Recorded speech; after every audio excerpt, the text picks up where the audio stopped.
All right, good evening, ladies and gentlemen. Thank you so much for coming. It's a great pleasure to welcome you all and to welcome Anita Nowak to give a fantastic presentation on the role of empathy in philanthropy.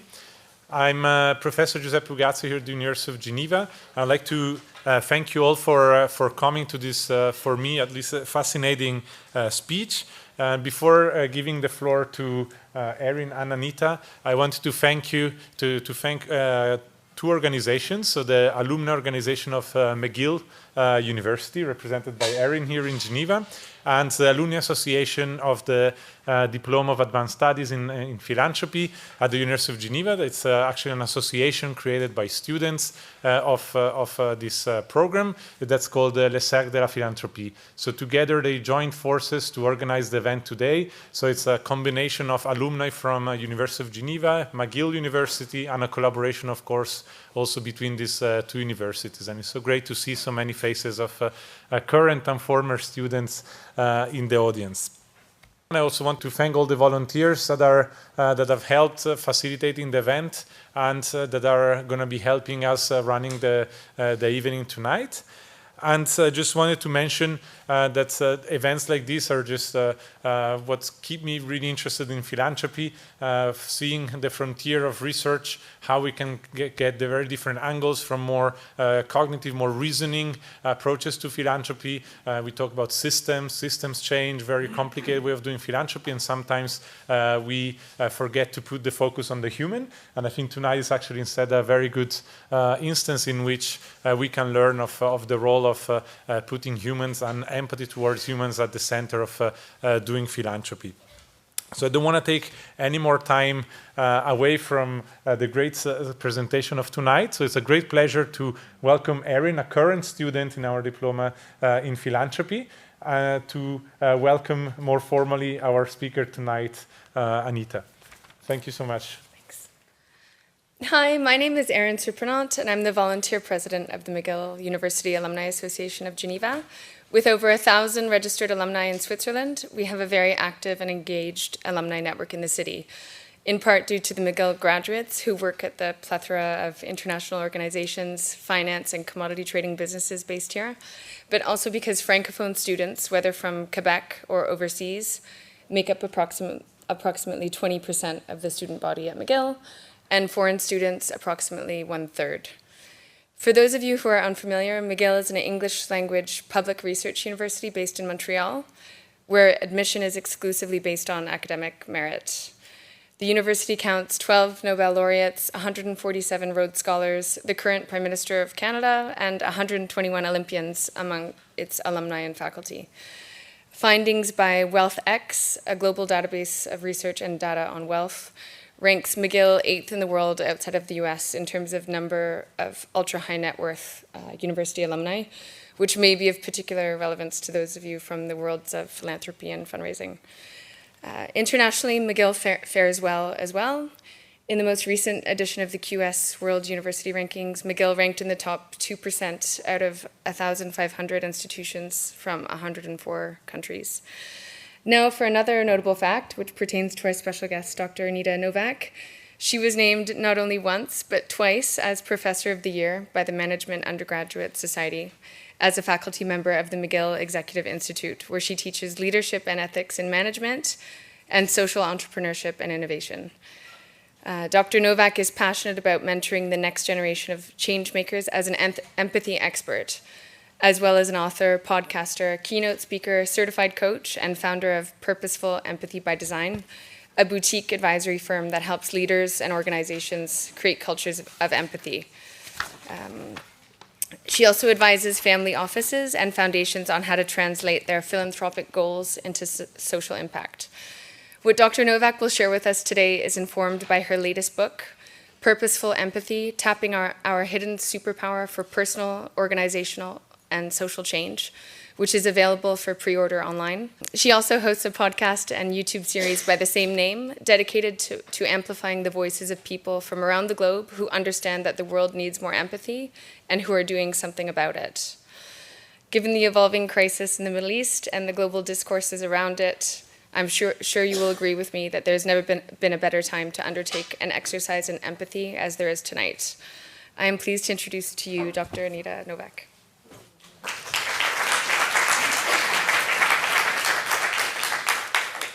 I'm going to flip on my microphone. Can you hear that? Did that work? Yeah? Thank you, Erin. Thank you, Giuseppe. Thank you all for being here this evening. I'm really moved. Émue, I think, is the French word, right? Je suis très émue.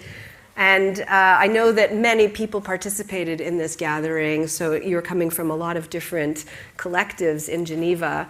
But I think what draws us here tonight is exactly that, this sort of sense that we all have in our hearts that more empathy in the world is needed. So thank you all for spending Monday evening with me and us.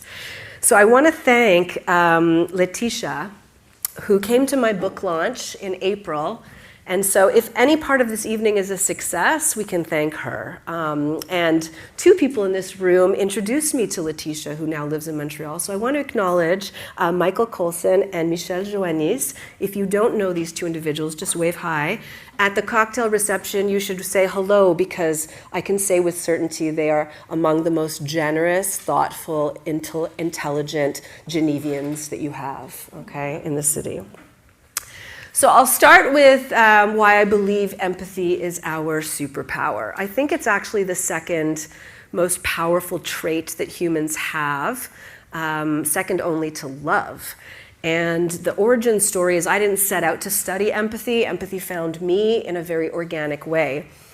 I was doing my PhD at McGill in the Faculty of Education, and I wanted to think about how to develop pedagogy that would inspire the next generation of young people to pursue careers of impact. And so I thought it would be really interesting if I interviewed social entrepreneurs who are the professional change makers of the world. So I interviewed dozens and dozens of social entrepreneurs from around the world. Some were at the startup level, some had scaled to global level and funding.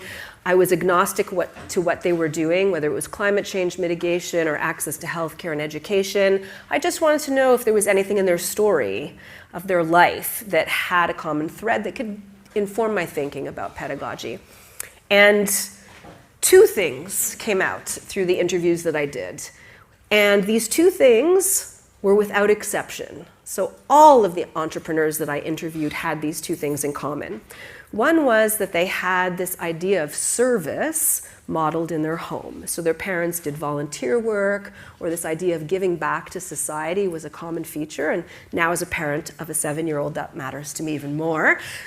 The second thing that they had in common was that they were all sort of, these are very talented, capable people. They could have done anything with their lives and careers, but they found a group of people that were suffering or marginalized in some way and couldn't turn a blind eye. They felt compelled to act on the empathy that they felt. And so that's how I discovered empathy. And the power of empathy is that it can truly be a catalyst for change. Now, as I went through my research on empathy and my deep dive on empathy, I learned actually quite a bit about the neuroscience of empathy and the fact that we can become more empathic with practice.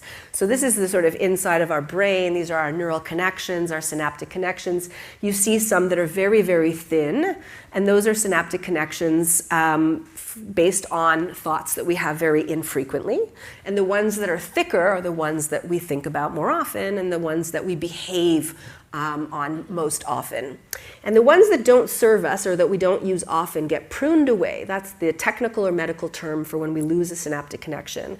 But we can choose to be more empathic by practicing empathy and thinking more empathically. Now that I found super inspiring, super hopeful. And I started doing all sorts of experiments, and I have this very strong memory of being in Montreal at a tall office tower called Place Ville-Marie. This is about 12 or 13 years ago, maybe even 15 years ago, in the lineup at a FedEx store. During the holiday season, ready to send a package by mail. And this is before we all had cell phones attached to our hands as natural appendages. And so I had nothing to occupy my time. It took about 30 minutes before I got to the counter. And when I got there, I was like, okay, I really want to get this package off. And the woman who greeted me was rude. And I don't mean just a little bit like off, I mean really just unnecessarily rude. And I had a physical reaction to it, and I wanted to call her out on it. I was triggered. But in this flash instant, I had this just insight of, oh, could I practice empathy? And I asked her the question, are you okay? And there was this pregnant pause when she was trying to figure out whether or not I was being sarcastic or if I was being passive aggressive, and I was being sincere. And she burst into tears and she said, I've been working double shifts for 2 weeks straight. My son's at home with a fever. I think I'm getting sick. It's 3 p.m. I haven't had a lunch break. I'm just exhausted. And 20 seconds earlier, I really didn't like her. And then I found myself reaching for her hands across the counter. We were both crying, locked in what I call an empathic embrace. It's available to us if we choose to flip the switch to empathy. That's why I call it our superpower.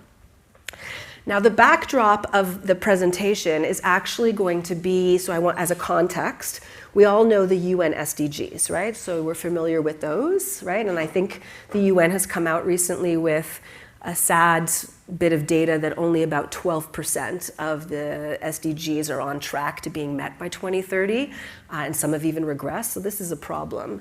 So a group of people in Stockholm said, how are we going to achieve this? What is needed from the leadership across the globe to achieve this? And they developed the IDGs, the Inner Development Goals. And I just spent last week 3 days in Stockholm attending the second summit on the IDGs.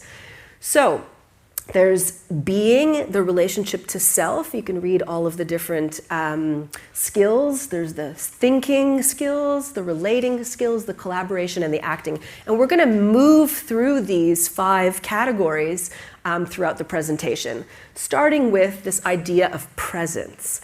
So I'm going to invite you, inspired by what I experienced last week, to make a decision in your mind quietly about what you are bringing to this room tonight and to this conversation. What is your contribution? What is your intention as you sit through a set of slides?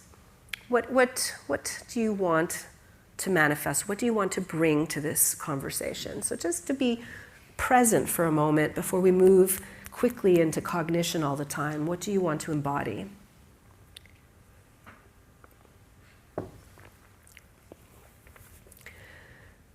Okay, so whenever I teach a class at McGill, I begin with these set of slides. I want us all to pretend that we are an alien.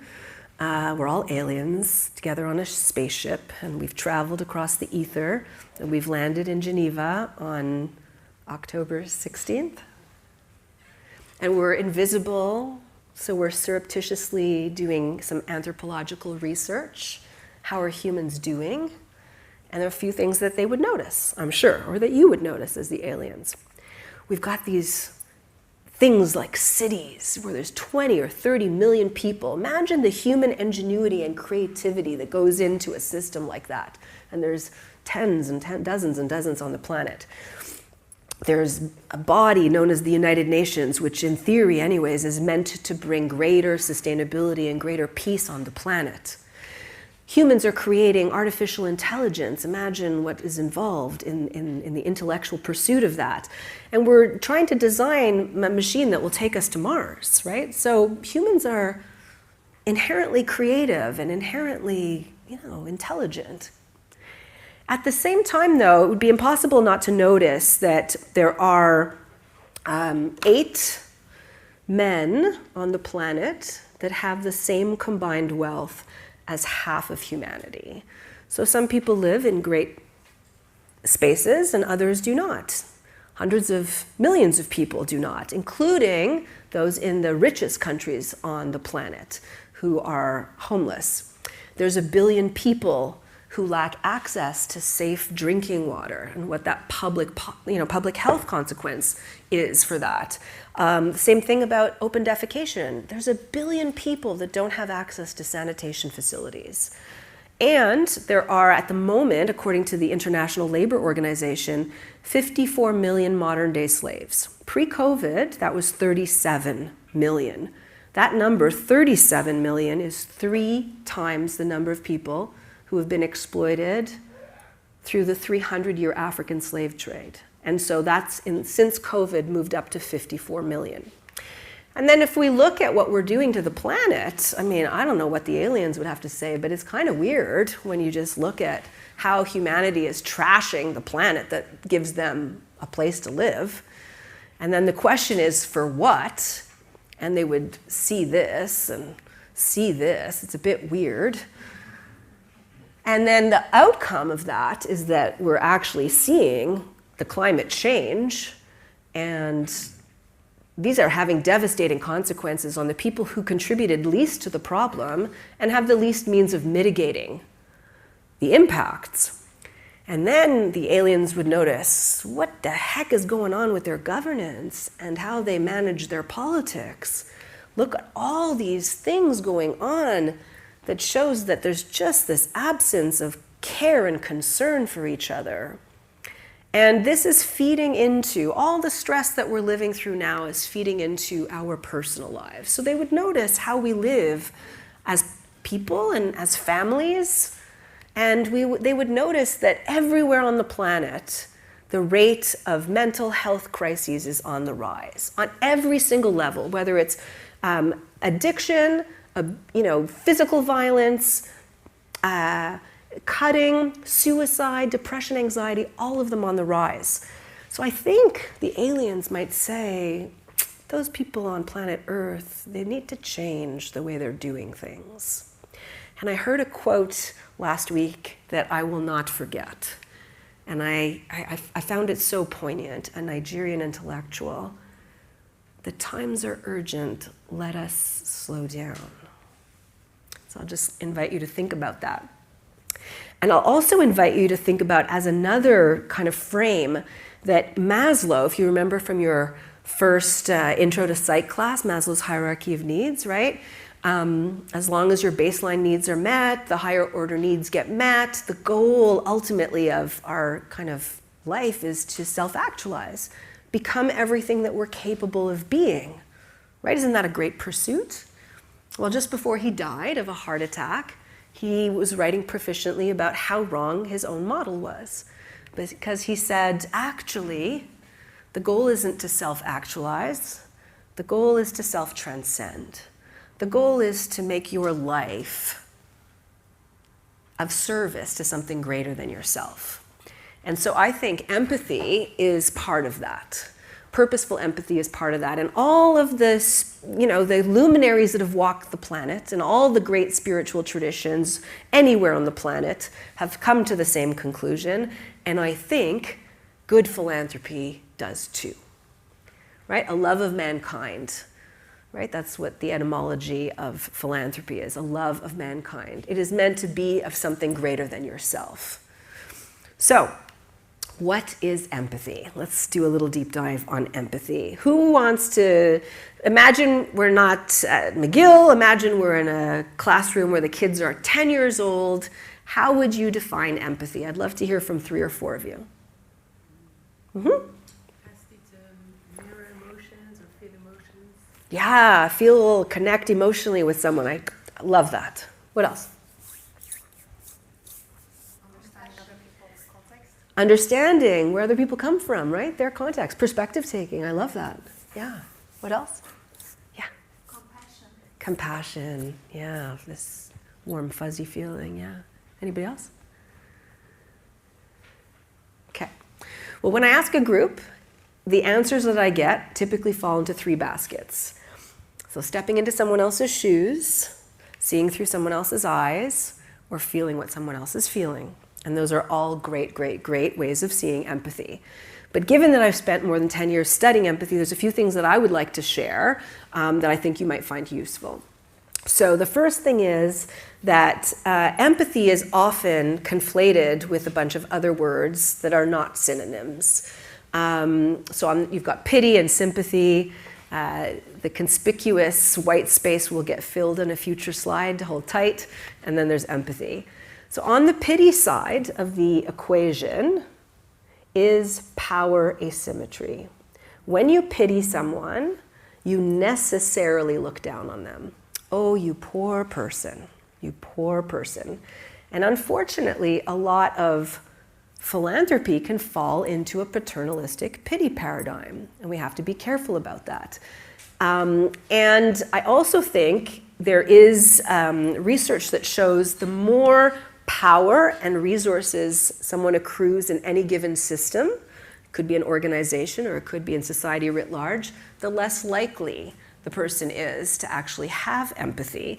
And I think it's possible that philanthropic services, foundations could also fall into sort of a pity paradigm mentality, even when they're asking for reports, for example, where there's this sort of hierarchy of, well, we're the ones who are giving the money, and I want you to prove to us the impact that our money is having, without actually really understanding the context of the people who are in proximity to the problem and find some reporting so arduous and so time-consuming to get the next round of funding that they are actually taken away from the work that needs to get done. So I also think that that's problematic. Now, as you make your way across this continuum to empathy, that's where it gets really interesting. Because empathy, as far as I define it, is the innate trait that unites us in our common humanity. Empathy is the innate trait that unites us in our common humanity. It means that you and I share things like love and hope and fear and shame. That's what unites us as common humans, with an important caveat that we don't deny lived experience.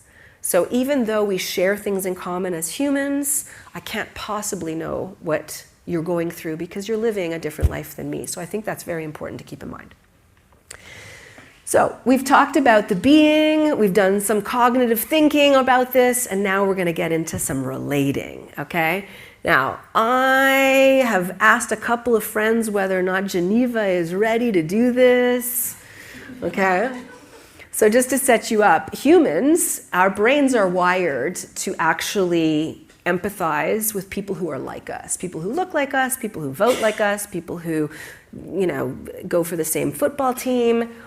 So it's actually purposeful empathy to extend empathy to people who are other than us. And one of the quickest ways to do that, which we are going to do, if you indulge me, is through eye gazing. So we're going to do a 2-minute eye gazing exercise in 2 parts, 30 seconds, then we'll laugh and giggle, and then 90 seconds. And the way I've done it and set it up is that the 90 seconds might even feel faster than the 30 seconds, and you just have to trust me. So all I need is one person in this room to say, I'm in, and then we'll do it. I'm in. Yay!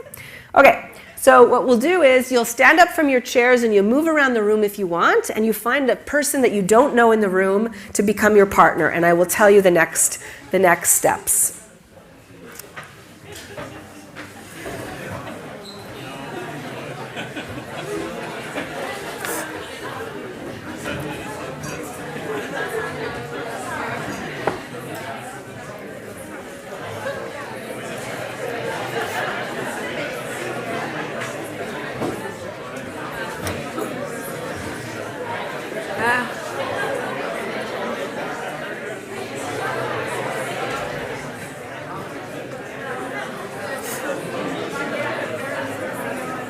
Okay, you found your partner? Here are the rules, okay? There are some rules. First thing is, in a perfect world, you'll be facing each other directly, not on a angle. Okay, I want you to pay attention to your body language. How many of you have got your legs crossed, your arms crossed, your hands in your pockets? Shake your hands out and just let them be on the side of your legs, okay? 2 rules. One is, throughout the eye-gazing exercise, there's no talking. Now, there might be, and don't judge it, giggles that'll go through waves across the room. Okay, just don't judge it. Just let it be, okay? Some people will laugh, and that's okay, but no talking. Second rule, it's not a staring competition, okay? So you're looking at your partner with gentle eyes, just a nice regard, okay? So I'm gonna count down from 30. Again, watch your body language, right? Don't close up. I'll count down from 3, 2, 1. No talking, go.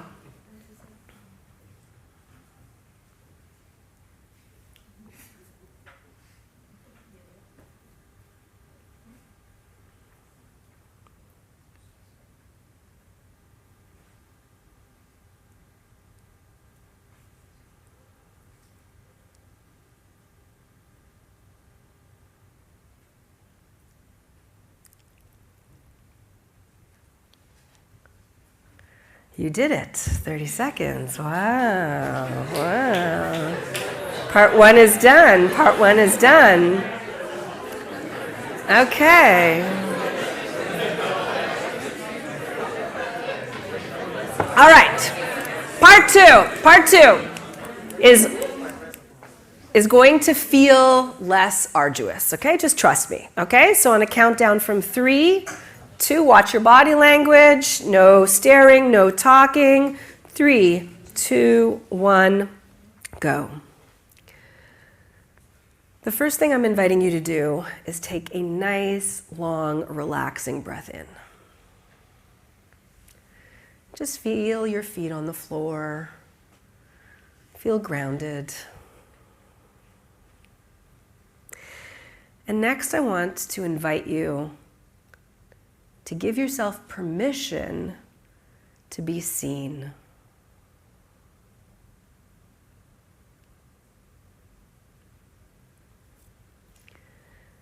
And now take another nice long deep breath in.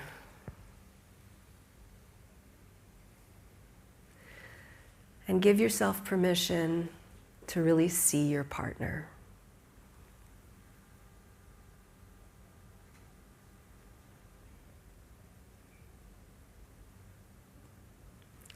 Take another nice, long, deep breath in.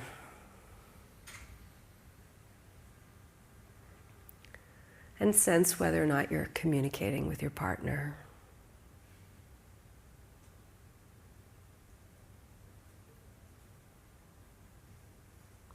And a nice, long, final, deep breath in.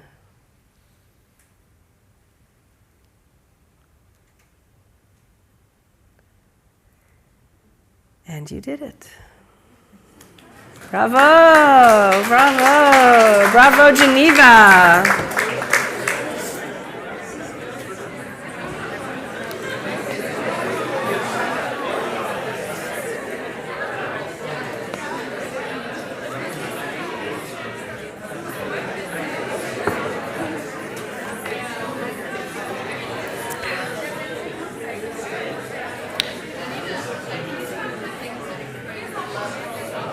It does. It does. It does.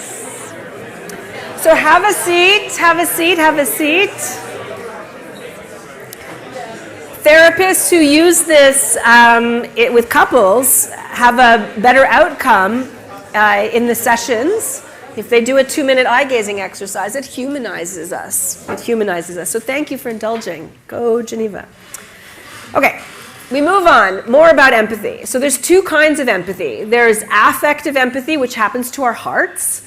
It happens spontaneously to us. We don't control it. Okay, so don't look at me for a second. Just look at the slide ahead. And I'm going to just invite you to notice what happens to your face. And now keep paying attention to what happens to your face. It happened quite naturally that in the previous picture you were kind of like smiling, like gorgeous girl, and then we switched to a completely different prompt and it was almost impossible to keep that facial expression. That's because of our mirror neurons. Our mirror neurons are firing in emotional resonance. So that's affective empathy. It happens to us naturally, we don't control it. And that's what compassion is. Compassion is feeling what someone else is feeling. It's that emotional resonance. I think cognitive empathy is where things get really exciting. Cognitive empathy is our capacity for perspective taking. It requires our prefrontal cortex and it requires higher order thinking. So I want us to do another audience participation. Let me see what your name is, sir. Frank. Could you choose a puppy, please?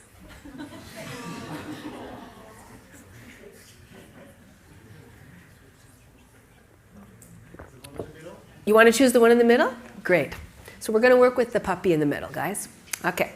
I want you to look at your puppy's body language, and I want you to look at your puppy's facial expression, and imagine what your puppy is thinking. And if your puppy could speak in like 5 or 8 words, what would your puppy say? So think about that. I'm going to invite like 3, 4, 5 of you to share some of your answers, and if they're different, all the better. Okay, so yeah, go ahead. A sense of curiosity. Oh, wonder what's going on over there. Yeah. Okay, what else would your puppy say? If your puppy could speak. Oh, sorry. That's okay. That's okay. That's okay. What would your puppy say? Yeah. Can I go over there? I want in on that action. What else? Why haven't they brought my lunch? Haha. Yeah, I'm hungry. I'm hungry. What else? Oh, I'd love a hug. Yeah, beautiful. Okay, so we've heard 4 different answers. The point of this slide is that we all have the capacity for cognitive empathy, but it's not a perfect science.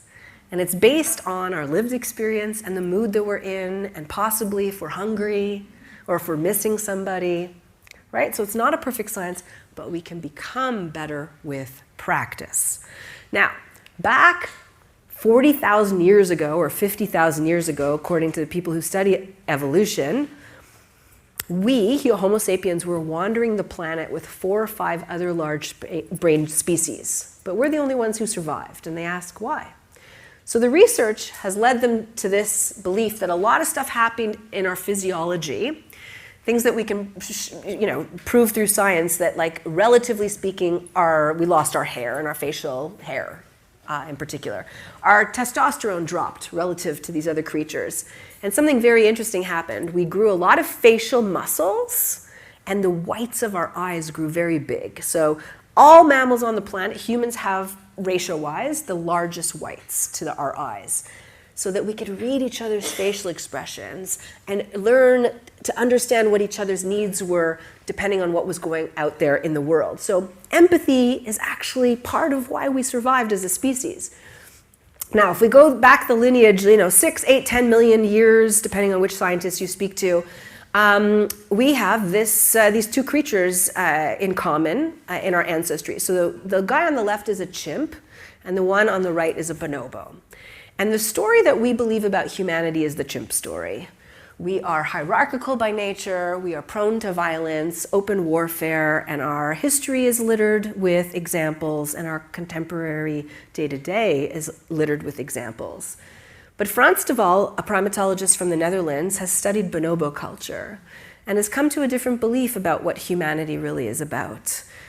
Bonobos are very loving by nature, and nurturing by nature, and kind by nature. And as it turns out, humans share more DNA in common with chimps and more DNA in common with bonobos than they share with each other, which kind of blows your mind, right? So the story that we are told in our culture is the chimp story. That's what drives us. The systems that we live in are a chimp narrative, and we can turn towards a bonobo narrative by choice. Another thing to know about empathy, I had this slide up earlier with the woman from the FedEx story that I told you about. If my brain had been attached to an fMRI machine at the time that we were like in that emotional, empathic embrace, the pleasure and the reward centers of our brain would have lit up. My brain was like excited and happy, and because we were feeling this emotional connection. Just like when I eat like Swiss chocolate, or I'm high on psychedelics. This is science, okay? Turns out also that empathy is really good to us. It's good to our bodies. When we are in a state of human connection with one another, guess what happens? Our immune system functions better.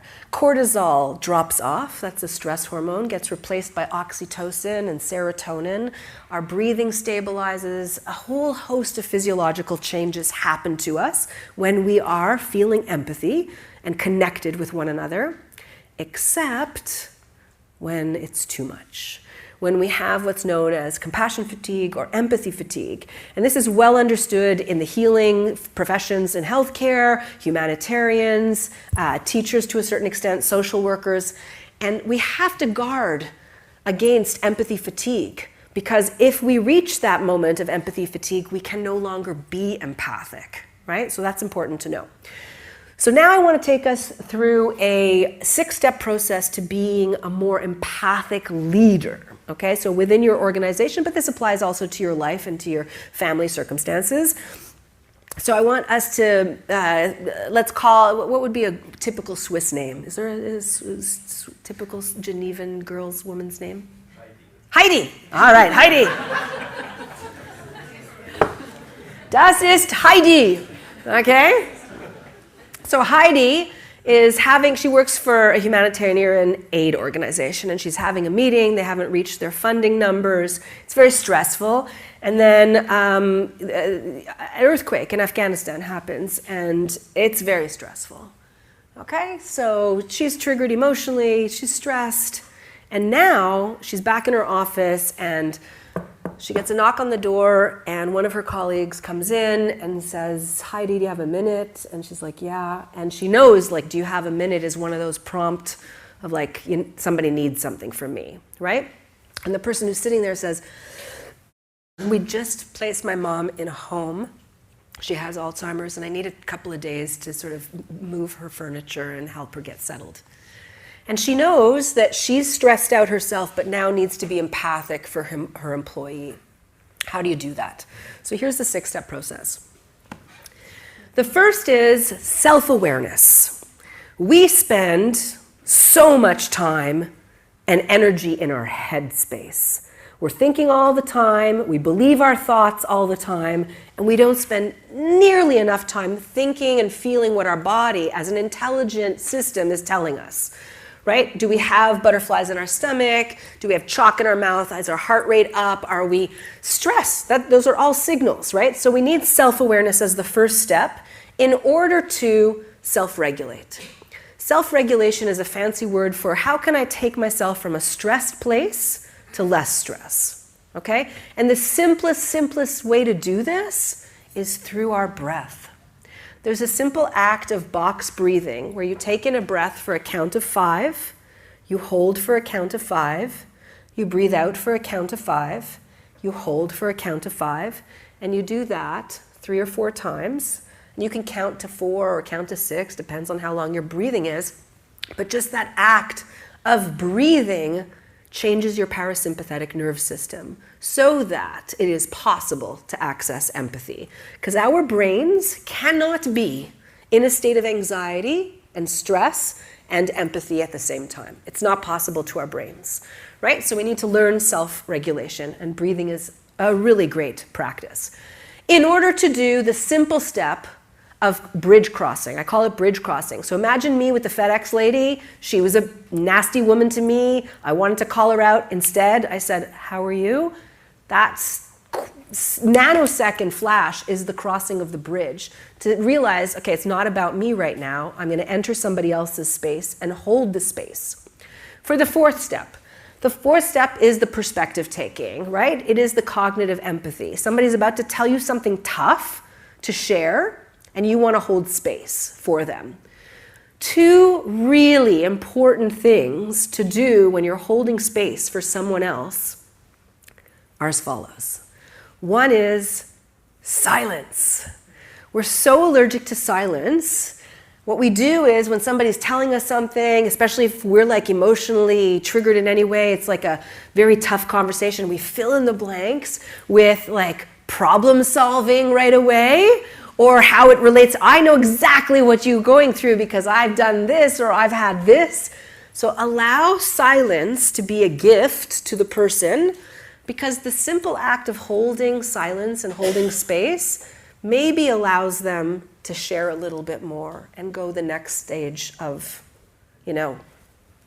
sharing. The second thing that's really helpful is reflecting back some of the words that you just heard, which sounds incredibly simple and maybe even robotic. So Dan, is it Dan? It is. Yeah, Dan, tell me about your day in 2 or 3 sentences. Yeah, I flew back from Rome this morning with very little sleep. Oh, very little sleep on your flight back from Rome. Okay? So, right? Okay. Now, therapists are trained to reflect back what they hear because to the person speaking, it makes them feel so heard. So even though it feels mechanical and robotic, if you develop the practice of reflecting back the words that somebody else uses, it really improves the relationship and it really kind of holds empathy there. So that's number 4. The 5th step is the empathic action. In the example of Heidi having a chit-chat with whoever came into her office, is that the moment that Heidi should say, wow, that sounds really tough about your mom, but if you're going to be taking 2 days off, we need to figure out how to move this project forward, and we have to redistribute your work. Is that the moment to do it? Definitely not. Definitely not. But we tend to do that, right? So what we really want to do is we want to acknowledge how tough it was to share what they shared, and you want to invite them to take care of themselves, okay? And then you say to them, hey, listen, whenever you're ready to come back and chat about the implications of you being gone for 2 days, let's have a talk. The agency that you give them to have them come back and tell you how to redistribute the work, I kid you not, completely engages them to make sure that all the bases get covered because they felt heard and supported. Now, the 6th step in this process is the self-empathy piece, which we, again, in our culture, are really, really shitty at, okay? If we were Heidi, what would we do after this person leaves their office? Heidi would go back to her emails. And we need to take care of ourselves. We've just had the tough meeting, the avalanche, not the avalanche, but the earthquake in Afghanistan, the tough conversation. We also need to take care of ourselves. So a few ways to do that. Nature. In Japan, there's research showing that there's a practice known as shirin-yuku, which translates loosely in English to forest bathing. Being in nature has healing properties. We must have the practice to spend more time in nature to keep up our empathy reserves. Another practice is gratitude. So we have too large a number to hear from everybody, but I'm going to invite 2 people from every row to share something that they're grateful for. So, who would like to share? Oh, we have a mic. Brilliant. Thank you, Margot. Who would like to speak? Something you're grateful for? Thank you, Dan. I'm grateful for flying back from Rome this morning. Sweet. And I forgot one little prompt. Before. I was too excited about this. Okay, I want you to just take a second to close your eyes if you want, or look down at a spot on the floor, and just take a little measure of how you're feeling in your body, how the room is feeling energetically, okay? And then we're going to hear these gratitudes. So you're grateful that you flew home from Rome. Okay, did you want to go or bring it to Giuseppe? Okay. So I'm hosting a Thanksgiving dinner for 16 people, and I have 6 chairs. I ran into my neighbor, and he said, you can have all of my chairs. I've got tons of wine glasses, so let's make it happen. So super grateful for that moment. Love it. And that solution. Love it. You can pass it back to the next row. This morning, I woke up and the doorbell rang at 8:30 a.m. I opened the door. I was on my way to work, and I see this huge bunch of flowers. I said, my God, it's Monday morning, and I'm getting a huge bunch of flowers. Who can it be? So I started, running through, Speak to the mic. And I just quickly opened the message. It was my daughter from Boston, thanking me for the fantastic weekend we had together in Paris. So I said, well, I'm so grateful to have such a wonderful child. Love it.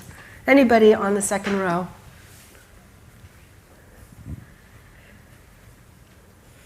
Okay. So I'm grateful. Yesterday I ran with my small son 5 kilometers of the color run. So he was so excited. It was a beautiful moment. They just, threw this powder, so like, and he was so excited. Everyone was like, just to encourage. It was beautiful, moment of the gratitude for everyone for this moment to share. Sweet. Thank you for sharing. Back, next row. I'm grateful to be sleeping in my own bed tonight. I've been hosting people and I've been travelling and I made it before I came out, so I'm super happy to go back to my own bed. Love it. Thank you. Next row up. Oh, is it? Yeah. Did we have 2 from the... Anyways, okay, it doesn't matter. I'm actually very grateful to be here, honestly. Oh, thank you. Sweet. Thank you.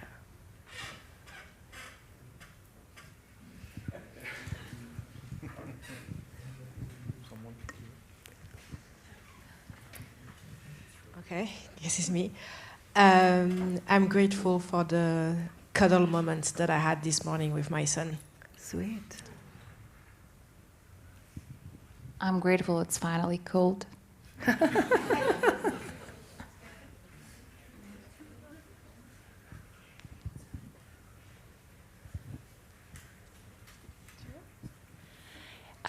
With what's happening in the world, currently I'm very grateful to live in a peaceful country like Switzerland.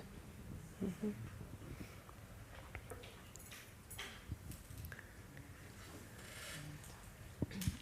I actually had exactly the same feeling today that the lady had.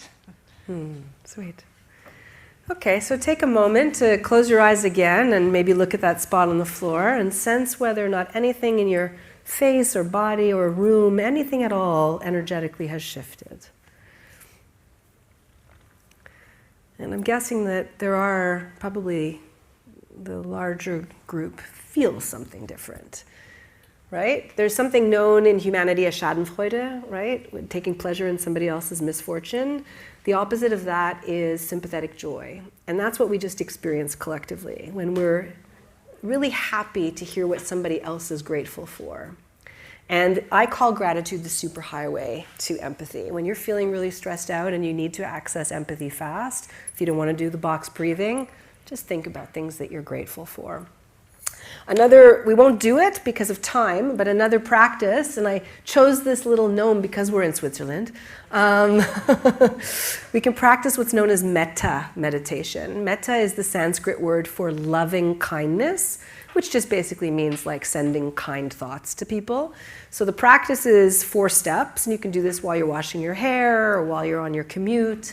First is that you send loving kindness to people you love, which is really easy. Right? Think of some people you love. You wish them green lights when they're in a rush. You wish them peace of mind, happiness, health. Second step is you send loving kindness to people you like. Maybe your colleagues, maybe people you went maybe not hitchhiking, but backpacking with. Third step is to send loving kindness to people that you'll never meet. Maybe you had toast this morning or a croissant and you're sending loving kindness to the wheat farmer that plowed the wheat, the bread that you're eating, or a fisherman off of the coast of the Philippines. The final step is the hard one, where you're sending loving kindness to people who have upset you, disappointed you, hurt you, offended you, vote differently than you. And that's a hard one. And you're like, why would I send loving kindness to them? And if you think about the narrative of the woman at FedEx, had I not asked, how are you? I would have thought she's not deserving of loving kindness, but she too is deserving of loving kindness. So, coming to the end, I want to say a few words about empathy for the next generation, especially as it relates to philanthropy, and then we'll happily answer questions. So I'm going to read a paragraph from the book. We all remember this, I'm sure. A few years ago, Greta Thunberg punctured our collective consciousness with her "How dare you" speech at the UN General Assembly.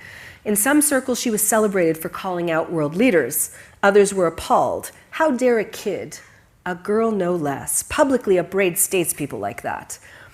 I believe that beneath a veneer of anger, one usually finds fear, pain, or grief. Viewed in that light, Greta's message ought to be understood as a cry for help. Greta wasn't the champion of a hostile social movement. She was the unlikely spokesperson for her generation, pleading for empathy and begging for action. The same holds true for education activist Malala Yousafzai, the teens behind March for Our Lives, and anyone who stood in solidarity with Black Lives Matter, Standing Rock, or Me Too. These campaigns were not motivated by rebellion. They were inspired by the hopeful possibility of widespread purposeful empathy. So, I should have had this, sorry, I missed that one. Okay, what I want to do is get into the heads of the younger generations, okay? So millennials have officially begun to take over. They already make up nearly a third of the world's population, and as of 2020, just 3 years ago, they represent a third of the global workforce. But guess what? Soon the younger Gen Zs will begin to outnumber millennials. We're on the brink of a massive intergenerational showdown across the globe. So let me put on my millennial hat. I was born sometime between 1980 and 2000, so I'm hitting my stride. My generation invented Facebook, we helped legalize gay marriage and elect a black president in the US, neither a big deal to me. I'm highly educated, but I know overall that my generation is downwardly mobile. Most of my friends suffer from anxiety. We're all addicted to something, whether it's sugar, sleeping pills, or our phones. Now I'm going to put on my Gen Z hat. I was born after 2000, so I'm still a kid, but I have very strong opinions about things. I care deeply about diversity, gender fluidity, wealth inequality, and social justice. My phone is an extension of myself. That said, even though I'm always online, I'm actually really lonely. I'm also pissed off about climate change, and I can't understand why the adults aren't doing more to stop it. I'm genuinely scared about the future. Rise of fascism, artificial intelligence, digital dictatorship. That's why I've started to cut, and I don't want any children. Now, the media tends to paint a disparaging view of youth, that they're self-obsessed, entitled snowflakes, and you might have teenagers at home and have come to the same conclusion. But writer Samuel Johnson said, every old man complains of the growing depravity of the world, of the petulance and insolence of the rising generation. Is that really true? Previous generations fought in World War II or the Vietnam War. They marched for civil rights. They sought access to birth control. Today, youth are fighting for issues that matter to them. Older generations tend to value freedom because they lived through the Cold War. Younger generations value environmental justice because they're facing a catastrophe. Does that mean boomers and Gen X don't care about sustainability? Or that young people don't care about democracy? No, but it does mean finding common ground rooted in values. And the work of reconciling different values opens up opportunities for better relationships and collaboration, especially within families, in particular when it comes to issues like running a family business, wealth management, and philanthropy. When a family has alignment around their philanthropy, it's beautiful to see the kind of social impact that they can have. It's also beautiful to see them work together with purposeful empathy to create meaningful social and environmental change in the world together. And this represents a wonderful opportunity for anyone working in the philanthropic sector. So I'm going to leave you with some questions. If you're working within philanthropy, that your families or people who are giving money away can think about. I'm not going to deconstruct all of this. This is a big model that I talk about in my book. I'm going to focus on the inner yellow circle. The questions they might want to ask is, so what issues do I or we most care about? And how do those issues align with the pressing issues of our time? You have to find intrinsic motivation and cue it up to the SDGs, for example, as a framework. What do I want to learn? How do I want to grow? Back in the day, psychologists like Lacan and Freud said the thing that sort of really gets us going, that motivates us, is the fear of death and the desire to procreate. But the positive psychologists say no, it's the desire to continue learning and the desire to give back. So it's not a flaw to want to grow while you're doing good in the world. What systems need to change? What is my role in it? perpetuating the systems that are creating the problems that we're in actually really does take a mirror. We really do need to think about how we spend our time and our money and our energy. And then how can we practice being empathic to ourselves while we're doing good work in the world? So we've done being, we've thinking, we did our eye gazing, we've talked about collaborating, and now it's acting. I want you to take 30 seconds just to think about one thing that we covered today that has inspired maybe a little shift in how you might do things differently. And I want you to think about it, and I want you to just share it with a partner. So just turn around and talk about, like, you know what, one of the things that I could do differently is this. So let's take 30 seconds to do that.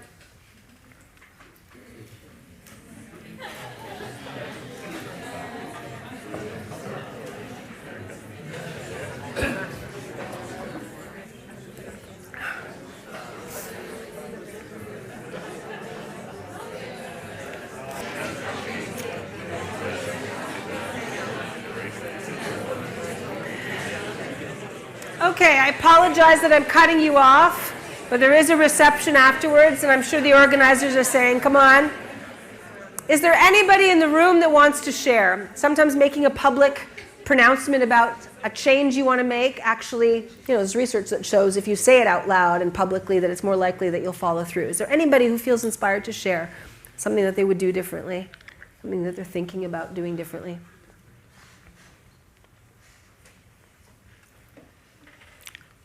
Yeah, 2. All right. I like the breathing. I always think I have to breathe, and I know I have to do it. So I think I'm really going to try and integrate this when I speak, and when I'm in the bus or when I'm on my bike. I'm really going to try to do the box breathing more. Love it. Love it. Thank you for sharing. I think I would take the time to think what the person said to me before responding. Our brains are designed to listen to respond. Our brains are not designed to listen to understand. It actually takes a lot of effort to listen without immediately wanting to respond, especially if we're like in an argument with somebody. Like listening goes out the door. Thank you for that. That's great. Anybody else want to share? Yes. Okay, so I think in theory I know all this, but I forget about this. Yeah. It was a good reminder from Yeah. time to time, and I'm grateful for you that you remind us, that keep us inspired. Like, okay, you know all this, but please. That's it. We do all know this, right? I think it all kind of echoes something that we are feeling anyways. So I'll end with this Margaret Mead quote that we all know, which we've heard 100 times, but let's listen to it or hear it with fresh ears and fresh eyes. It takes just a few people to change the world. And philanthropists have a huge role to play. So with that, I want to say thank you so much, and I'm happy to answer questions, of course.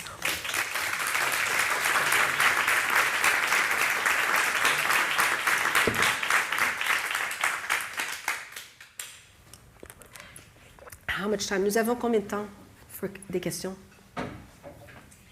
Quelques minutes? So shall we say we take 3 questions? 3. Perfect. Beautiful. The pressure. Yeah. Over here. When you were talking about the millennials and the Z generation, it brought up a comment my roommate made. I'm curious to get your thoughts on it.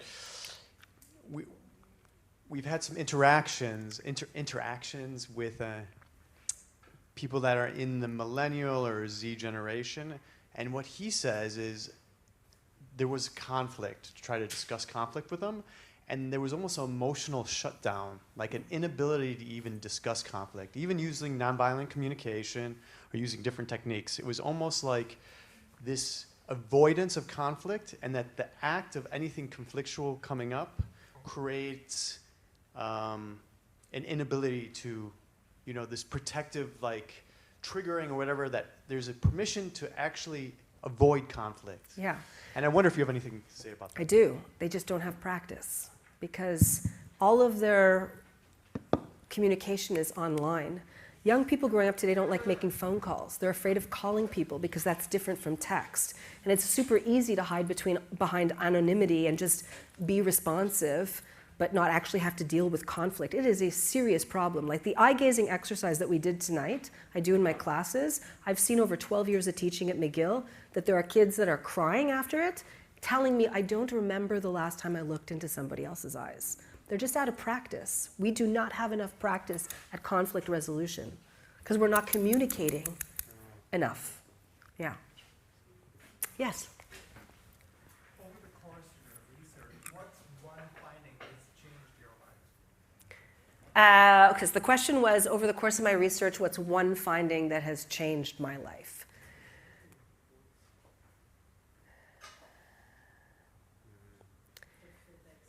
That it is easy to be empathic if we're conscious of the opportunities to be empathic, and that the feedback loop of being empathic is enormous. So, you know, my dad taught me, he didn't teach me a lot of stuff, but my dad taught me, when you see somebody with a name tag, use it. That simple act of seeing somebody's face change when they're addressed as a human being as opposed to in the role at the cash makes a difference. And all day long, you can find ways to show kindness and empathy. And once you start doing it, all of a sudden you start to feel better and you just like are ready to be empathic. It's a great, great feedback loop. It's a great question. Thank you for asking that. Yeah, Erin. In preparation for tonight, I was reading some of your work and some work by other experts who write about the subject. And one writer says that empathy is actually dangerous because our brains are primed to be more empathetic to people who are more like us, and that it could lead to more division between people. Yeah. What do you think about this? Paul Bloom has written a book called Against Empathy. Is that who you're referring to? Yeah. And he's talking about affective empathy. He actually misses the difference in his entire book, the difference between what you feel naturally when like if a child falls in a well, or you remember the kids in the cave, like the world was paying attention to that. And I'm glad they got saved. And I'm glad when a kid that falls down the well gets saved. But our attention, like naturally, our emotional impulse is like, oh my gosh, without thinking of like how systemic poverty exists in the world, right? That's harder stuff to think about. So his ideas about empathy are flawed because he's only focused on affective empathy and not cognitive empathy. Cognitive empathy is so powerful because it can infiltrate our public policies, it can infiltrate politics, it can infiltrate like academia. And so I think that's where the power is. Yeah. So thank you all very, very much. You guys have been an amazing audience. Should I be saying this, or are you going to say this? Well, thank you very much for being with us today. Please join me once more to thank Anita for having shared her knowledge with us. Thank you.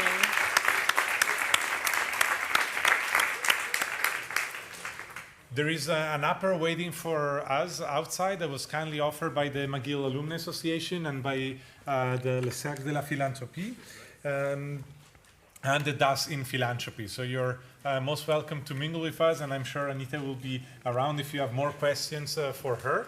I want to thank, before they leave, Michel Raymond and the team for being with us today and recording the event. It's going to be shared with all of you and anyone who wants it through the email you provided and social media. Thank you so much, Michel, and all the team. I have one more thing to say too, may I? May I say one more thing? I want to just let you know that I had ordered 40 books of Purposeful Empathy to be here tonight. They were supposed to arrive on Friday, or at worst today, and they did not. But I really hope, because they're going to be here tomorrow when I'm in London, I hope 40 of you may consider buying a book. We'll take names, and I've written little thank you notes that you can just peel and put into the book. They're 25 Swiss francs, and we'll find a way of capturing names. So public service announcement. We have a table outside. Please leave your name and contact if you would like to get a book. Okay. And yeah, you'll find also more flyers and brochures about the activities of the Geneva Center for Philanthropy and the Cercle and the program that we have. Feel free to take the material at the table outside. Again, thank you so much, Anita, and see you outside. See you outside.